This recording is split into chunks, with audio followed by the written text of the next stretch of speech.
So I thought you might like this for recall and for life with your dogs, really.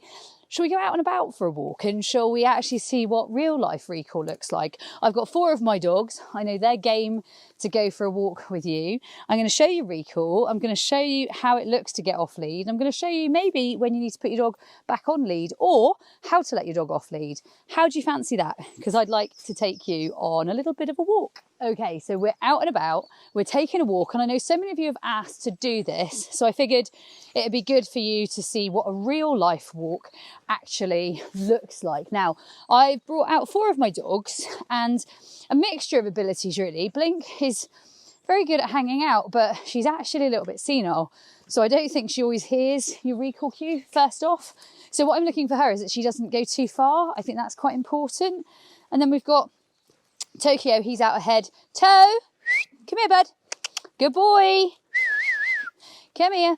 And I wanted you to see what real life recall might look like. Good lad, good lad. So I'm going to just feed that just for coming back in. Middle, good boy. I'm going to ask him to a middle.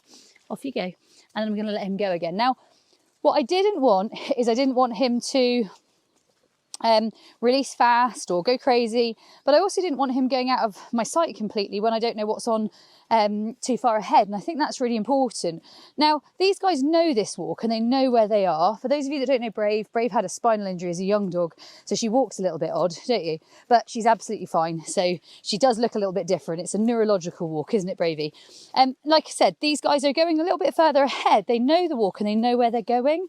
What I want to see is that they have either the ability to check in at times or that I can recall them, and ideally both of those things. The more familiar the walk, often I think for my dogs, the less they check in, and I think that's interesting to know. And when I say that, the less they check in, I think that's because they kind of know they know where they're going, so they know where they're off to. She thought she saw a squirrel then, didn't you? Sexy than a squirrel? No chance, she says. It's actually horse poo. Sexy than horse poo, whole new level. Okay, we've got multi-dogs out. What you're going to see me do is at times call individual dogs. So we're going to call Classy. She's way up ahead. Class! Come on.